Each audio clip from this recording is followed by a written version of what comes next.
Урматтуу мусулман туугандар, бүгүн силер менен орозону улантабыз, насип кылса. Орозону улантабыз.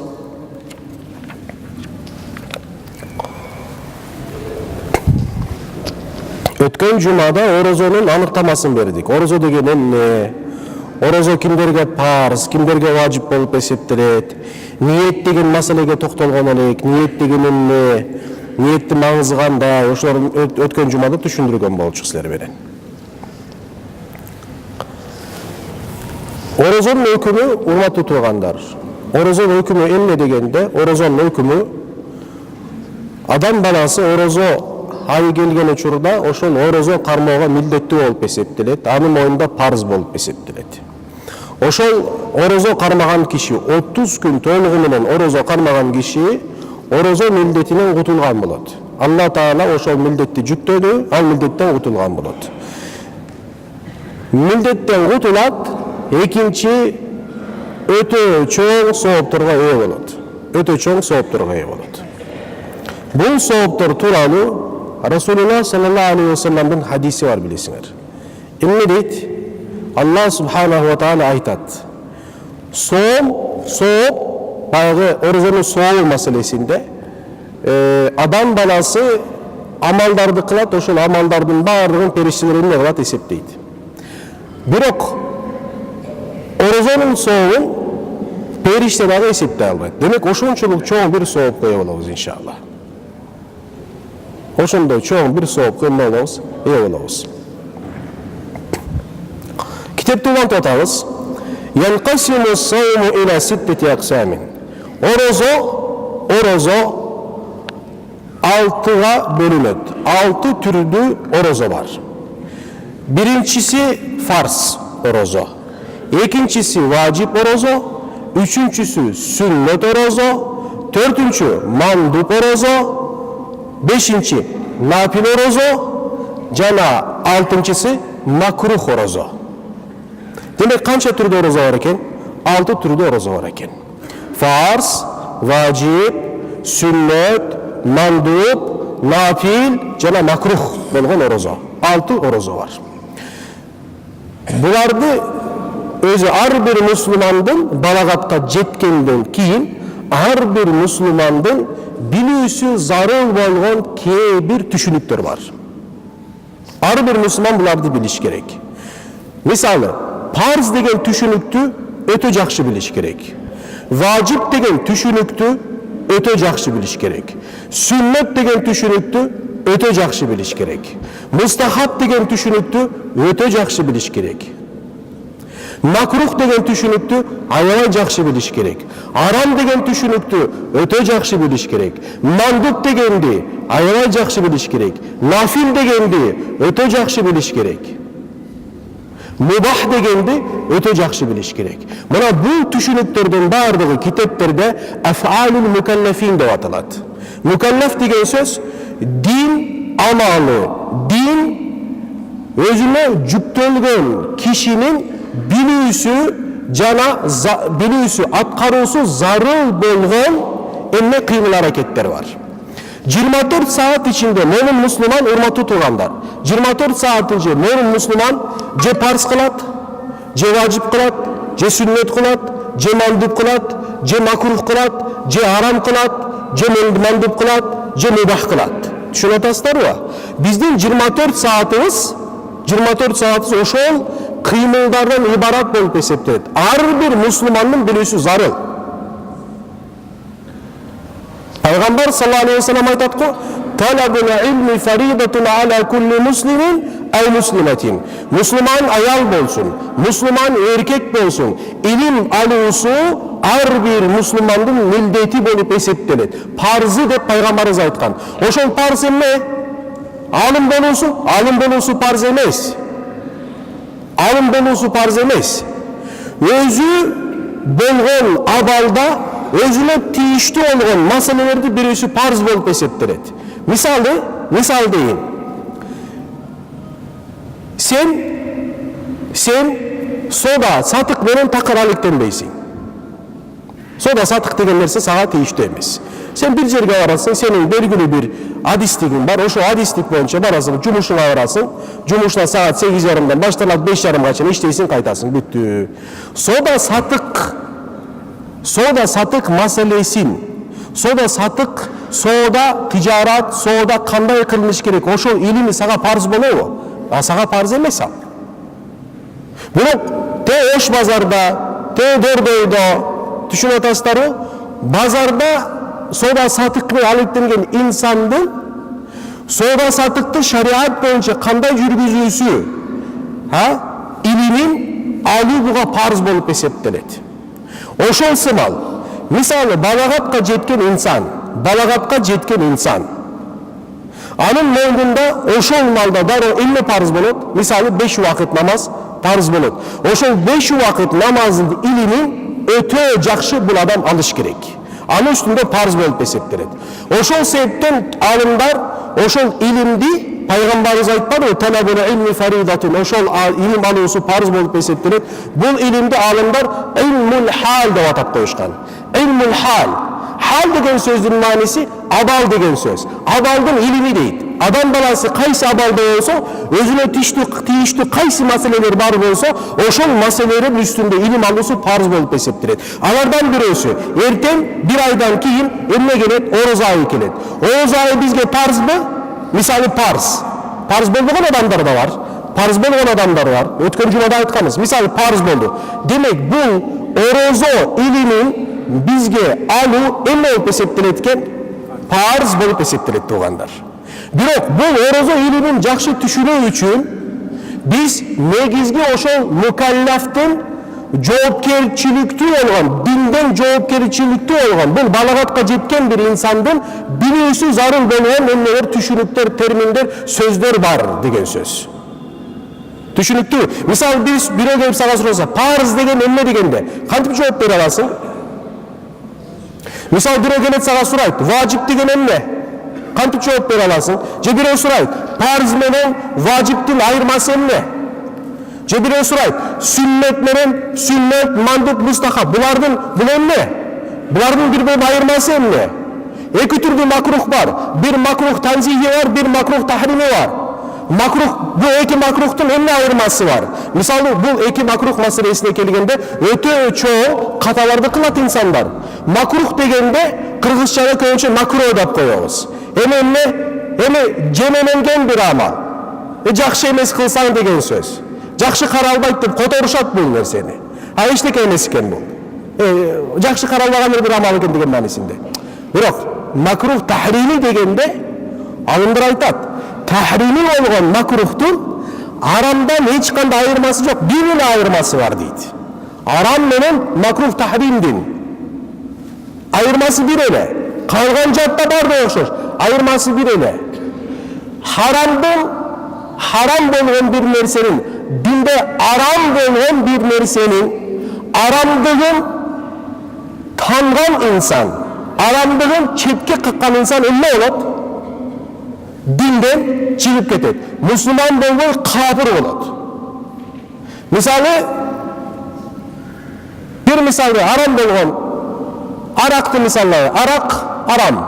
Ошол арактын арамдыгын танган бир инсан. Койчу эми арак buğdaydan жасалган эмне? Buğdayдан нан жеп атпайсыңбы?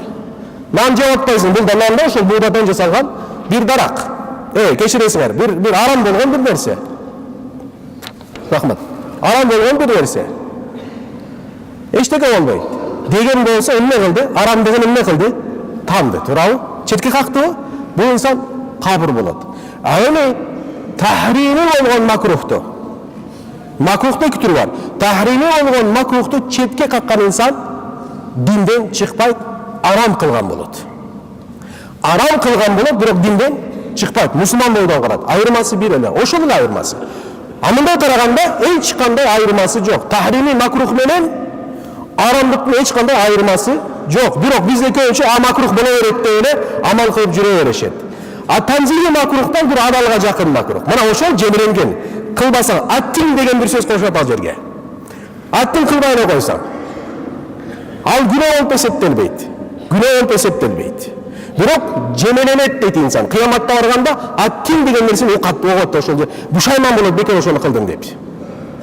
Қараңыздар, сөзі бір, макрух тахрими, макрух танзихи. Екі бір деп ойлашат адамдар. Екі бөлек нәрсе бұл.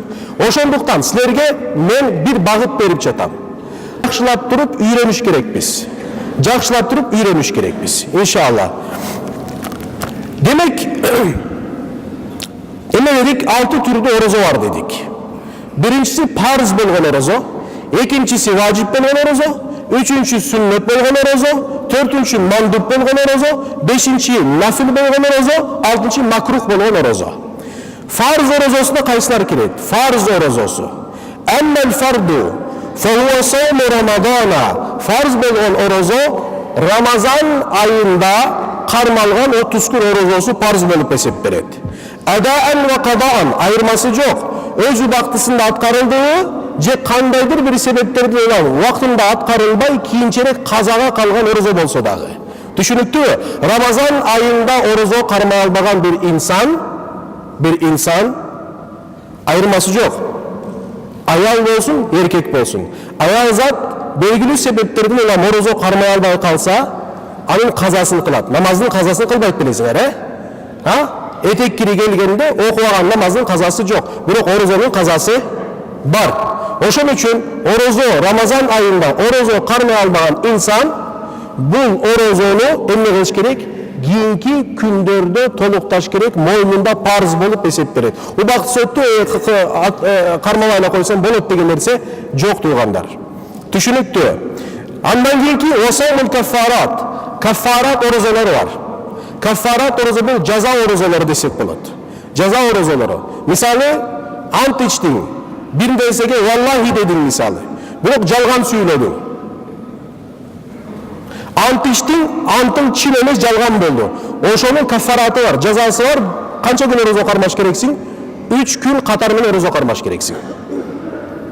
Misali orozo malında orozo Ramazan ayında orozo karmap жатқан учурда atayın bir nerse jesen je içsen, je ayalın menen koşulsan, anda kaffarat sağa farz bolot. Kaffarat degen sözdün manisi oşol bir gün orozonun cazası katarı 60 gün koşulsundağı bir gün kaza 61 gün orozo karmaş gereksin. Katarı menen karmap жатқан учурda bir gün üzülüp kalsa kayra başından başlaysın. 59-60 gün karmadın, 59 gün karmadın, kafarattı misali, 60. gün kafarat karmaş gereksin, karmadan koyan 60 gün. 59 günün kuyup ketet, kayra baştan karmaş gereksin. Oşol kafarat orozo var, türlü kafarat orozo var. Zihar dep koyuyoruz, yemin dep koyuyoruz. Oşonda misali, jaza bolğon orozolar var, bu kafarat dep atalat. Oşol kafaratlardan farz bolup eseptirет tuğanlar. Demek birincisi orozonun orozosu, orozo aydın Ramazan'ın orozosu. İkincisi oşol kaffarat orozoları bolup eseptirет. Üçüncüsü manzur orozo dep koyuyoruz. Manzur orozo degen sözdün manisi adam balası bir nersege ubada beret, orozoga ubada berip koyat. Misali, eğer bir orup atkan kişi, bu da öte jakşı mesele. Misali, keğerde çeçilmegen bir meselen var olsa, kıyın bir mesele var olsa, Kuday Teala menen sodalaşasın. Ey Rabbim deysin, misali orup жатқан bolsa, aytasın, ya Rabbi, mına egerde bu orundu sen bana ayıktıra turgan bolsang, ayıktırıp bersen, bana şifaanды bere turgan bolsang, 3 gün orozo karmayım. Dep emne kıldın? Nazır kıldın. Nazır dep koyat bol. Söz beri dep koyuyoruz. Oşol ubadalangan orozo bolup kılat. Mana oşol ubadalangan orozonu karmadagın emne farz bolup esepleri tuğanlar. Bunu kötü jakşı amal. Keyre kurmançılıkka ubadalayt, ubada beret, keyre orozoga ubada beret. Bu Kuday Teala menen jakşı bir soda tuğanlar. Bu bir jerde kıçıkka bir kirgiz koyup, trudный моменттерде, кыйналган учурда ошол соданы сатыкты маселеге киргизсең болот. Көрөсүң Кудай Таала сен менен эмне жеңилдик берет иншалла. Көп болгон. Мен мисалы өзүм көп бул маселелерди көп кылам мисалы. Bir kıyınçılık geldim, ya Rabbi bu masalını çeşit bir zaman mınday kılarım. İbadattardın bir özüm misal. Şey kurmanlık çalam, şey oruza karmayın. 2-3 gün etmeyle çeşit mesele. Bırak nafs çamanda nafs. Koyalım, giyin karmaysın, eştek olmayı, diginlenmeyi. Oşun için Allah Teala nafsı bilgenliği için farz kılıp koyğanda. Ubadağını verdik mi adamda duruş gereksin. Memnun sodalaşmatasın. Ne senin kalanında kıl vatandan sen bolsa Sözünde durbaysın, erkek emessin деген maanisinde. Жоқ, atkıram. Ozundan çıktı, erkek ağzından çıktı, bitti. Manzur oruza деген oşol. Bu bağı meselelerden fortочкаларына tığanlar. Bunu biliş gerek. Düşünüktü. Mamile Kuday Taala'nın oşunda bekendireti inşallah. Demek bu üç türü parz bolğon orozolardan bolup eseptireti. Vacip bolğon orozolar kaysylar? Vacip bolğon orozo tığanlar qada'u ma afsadahu min naflin.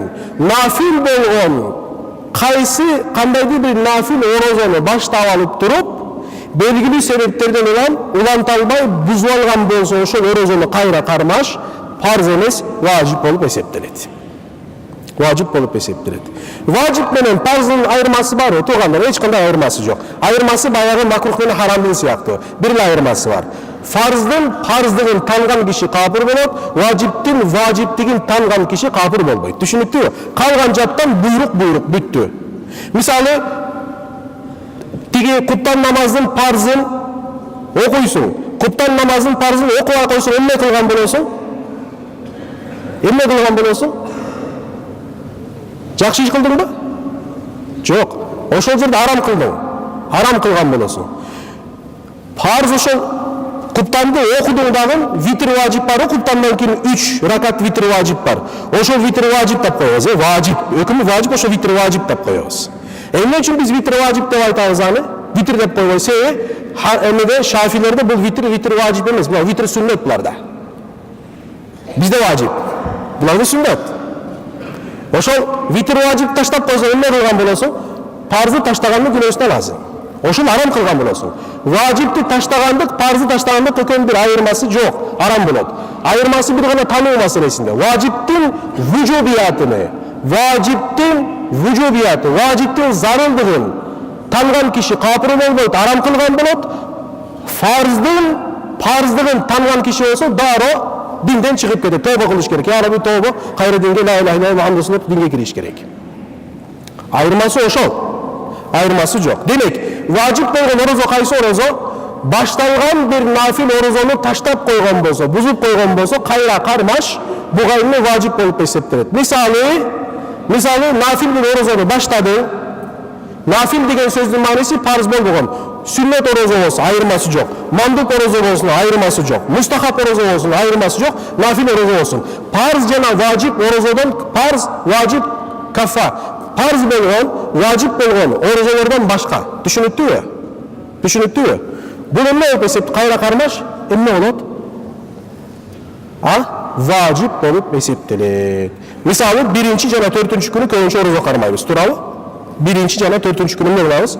Orozo karmayız. Birinci günü orozo karmayatkan uçurda başladın dağın. Bana tüşküm al kelgende bire geldi, sen ne geldi? Konokka çakırdı. Gel sen bana koşu tamak çeyildi, konokka çakırdı. Ne kılasın? O şöyle orozonu buzasın. Ne oldu? Nafil orozonu, nafil orozonu, sünnet orozonu buzdun dağın. Buzdun, orozo karmaya koydu. Doğru mu? Demek bu kündü, başka günde ne kılış gereksin? Kayra karmaş sağa emne bolat. Allah razı olsun. Vacip bolat. Vacip. Başkaça aytkanda bu orozodan kaç albaysın. Düşünüktü. Ya Allah. Mandup bolğon, sünnet bolğon orozo. Tuğandır. Sünnet bolğon orozolar kaysı orozolar? Bağı Aşura gündün orozosu. Aşura gündün orozosu je 9. günü menen je bolboso 10. gün menen karmalgan orozo. Жалгыз Aşura gündü karmagan bolboyt bilesizler. Aşura gündün orozosunu emne kılabыз biz? Je 9 menen baylap karmayız, je bolso 11 menen baylap karmayız. Ar bir aydın tuğandar, ar bir aydın 3 gün orozo karmadağın emne olup eseptiret, sünnet bolup eseptiret. Düşünüktü mü? Sünnet, mandup sünnetlerden. Mandup sünnet, yok mandup türünden bolğon ar bir aydan. Bayağı Cavol şoşol жерден кеткенде кейбір айтат го, парыз болгон орозо бар го Рамазанда. Рамазанда başında bir gün karmap koysa, ortada bir gün karmap koysa, анан ayağında bir gün karmap koysa, ошондо айды толук орозо кармаган сыяктуу болосуң дагы, ошондой орозодон кутуласың деп айтат. Жок, ал Рамазандан башкага тийиштүү. Ramazan ayından başka değişti. Kim Ramazan ayından başka aylarda 3 gün, oşol aydın 3 günün orozo karmap koygan bolsa, bu insan bu aydı to'liq orozo karmaganın soğunu aladi. Себеби bir күнгө Алла Таала канча сауап жазат? Bir күнгө канча сауап жазат? 10 сауап жазат. Ошондо 30 күн орозо кармагандын союну. 30 күн орозо кармаган болбойт. Физически андай болбойт. 3 күн орозо кармады. Бирок соо 30 күнүн орозосун алат. Бул Рамазанга тийиштүү эмес. Рамазандын ар бир күнү парз болуп эсептелет. Түшүнүктүү? Ар бир күнү парз болуп эсептелет. Кайсы күндөр ошол айдын 33 күнү орозо кармаган сүннөт деп атабыз. Кайсы күндөрдө ай толук болгон учурда, полнолуние болот го. Ошол учурларда аны кайсы календарга ачасың? Календарда ачасың. Мисалы апрелди карайсың, апрель 15, 16, 17 мисалы. Ошол 15, 16, 17 кармайсың. Бул дагы жакшыраак. Эгерде мындай кылбасаң, башында бир күн, ортосунда бир күн, аягында бир күндө кармап койсоң, болот тургандыр. Эч кандай бир эмеси жок. Бирок пайгамбарыбыз айтат, айямил бит деп коебуз. Ай толгон учурда кармасаңар жакшыраак болот деп пайгамбарыбыз эмне кылган? Үйрөгөн өзүнүн үммөтүнө иншалла. Дагы мандук орозолор, кайсы орозолор? Биринчи жана 4-күнү кармалган орозолор тургандар.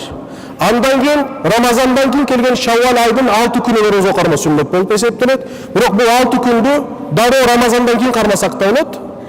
Анан кийинчерээк дагы Шаввал бүткөнгө чейин бул 6 күндү кошуп туруп кармага жакшыраак болот. Бөлүп кармасаңар болот, 6-ны бир кармап койсоңар да болот. Бул жерге бир ыктыяр бизге коюлган. Бул күн Шаввалдын 6 күн орозо кармайбыз.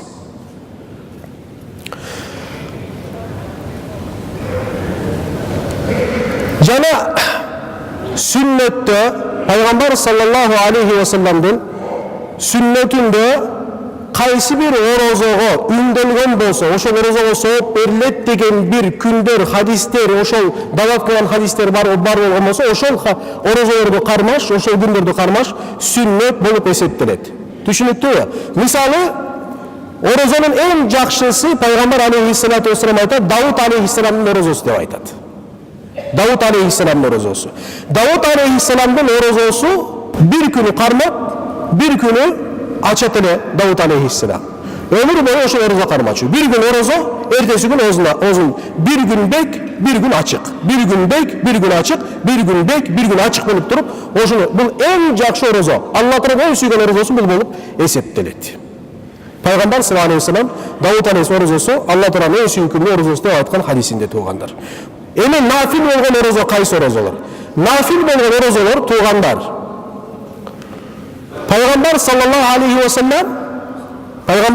вассалам хадистерине үйдөгөн эмес. Мындай кылгыла орозо кармагыла деп.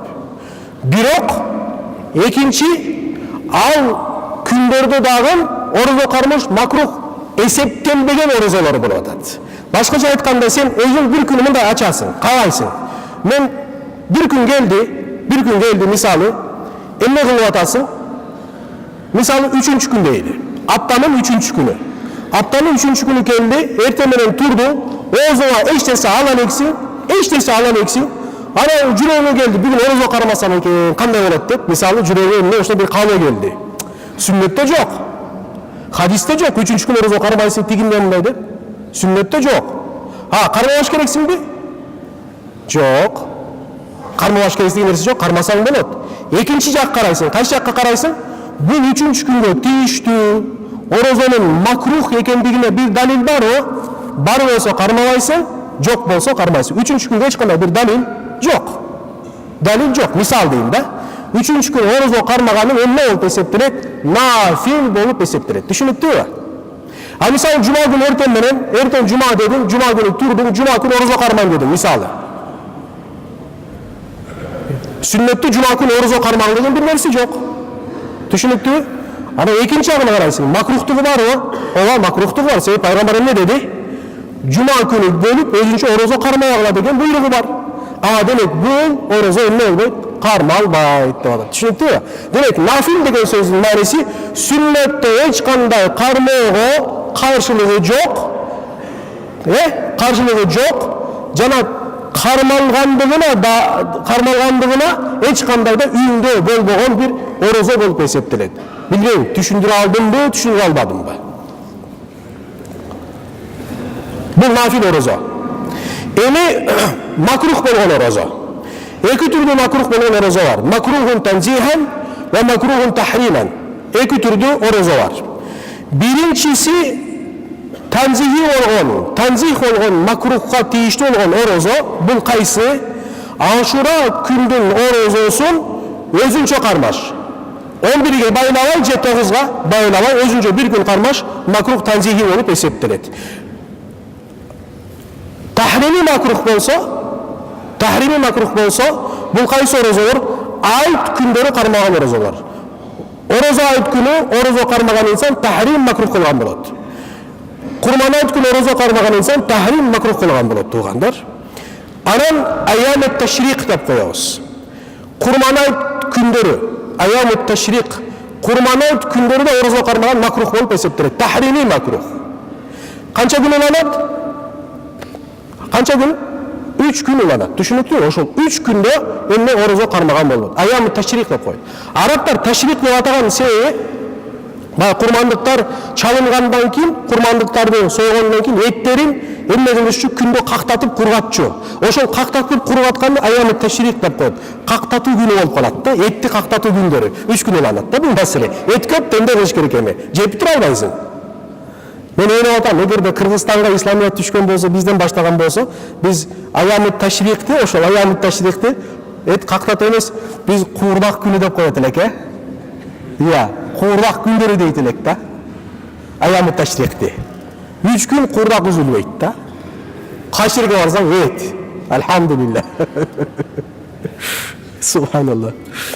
Oşol gündörde orozo karmaş makruh bolat tuğanдар. Tahrimen makruh.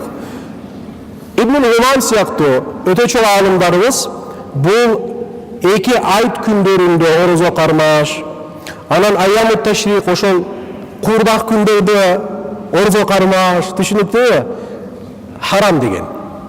Düşünüptü haram degen. Haram men aytmadım da. Köylörü keramda tahrimen makruh deyt, köylörü haram deyt.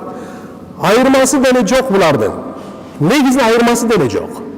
Bir dalil de ayırması var, bir bolsa hükümün de ayırması var. Düşünüktü, amal jatta ayırması yok. Amal jattan hiç kanday ayırması. Oşun için tahrimen makruh dep koyun. Haram dep düşünsöң jakşıraak bolat. Sebebi bizde negizi biz daima başka yerlerde ayet günü orozo karmaş emne dep aytышат? Aram dep aytat. Ayet günü orozo karmaş aram, taşrik günü orozo karmaş aram dep aytышат tuğanlar. Oşonda ele makruh bolat. Bu tanzihen makruh, tahrimen emes. Tanzihen makruh Cuma günü özünçe orozo karmaş makruh bolot, tanzihen. Jana 6-cı gün özünçe orozo karmaş makruh bolot, tanzihen. Anan başka dinlerge tandık bolgon bir kündörde attayın belgilep turup orozo karmaştagın tanzihen makruh bolot tuğanдар inşallah. Bir gana kaçan sen bu orozonu ulantsaң bolot, egerde oşol kündörü, misal Cuma günü kaçan orozo karmasaң bolot. Egerde sen adatın bar bolsa, misali Davut Aleyhisselam orozosunu karmaysың. Bir gün bek, bir gün açık. Oşol bek günü Cuma'ga kelip kalgan bolsa, je 6-cı günü karma veresin, düşünüktü mü? Özünçe başka kündörde baylabay turup, özünçe Cuma'nı başka kündörde baylabay turup, özünçe emmeni 6-cı günde karmagan bol makruh bolup eseptiret. Andan kийинкisi Visal degen orozo var. Bu Peygamber sallallahu aleyhi ve sellem'e tanıdık olan bir orozo. Emme bir oz 3 günde bir emme kılasın. Misali 3 günde bir oz açasın. 3 günde bir. Bu bir gana Peygamber'e tanıdık olan. Keyin sahaba hareket kılgan. 3 günde bir oz. Misal bugün oz bekten 3 günden keyin anamın kılan ozun bu açan. Peygamber'e aytkan. Men sizler anda orozo karmabagıla sebebi men jedirilip atam jana içirilip atam degen Peygamber olsun. Sizler anda öylesiler degen. Düşünüktü. Oşun için bu baylap da 2-3 günde bir-biriga baylap bir oz açu jana bir oz bekitүү menен orozo karmagandagın makruh bolup eseptilet. Anan ömür boyu orozo karmaştan makruh bolat. Keyre oynayıp men күндө orozo karmasam Allah'ın jakın kılı olondum. Jok. Ömür boyu orozo karmaştagın emne makruh. Ömür boyu degen söz manisi emne? Күндө orozo.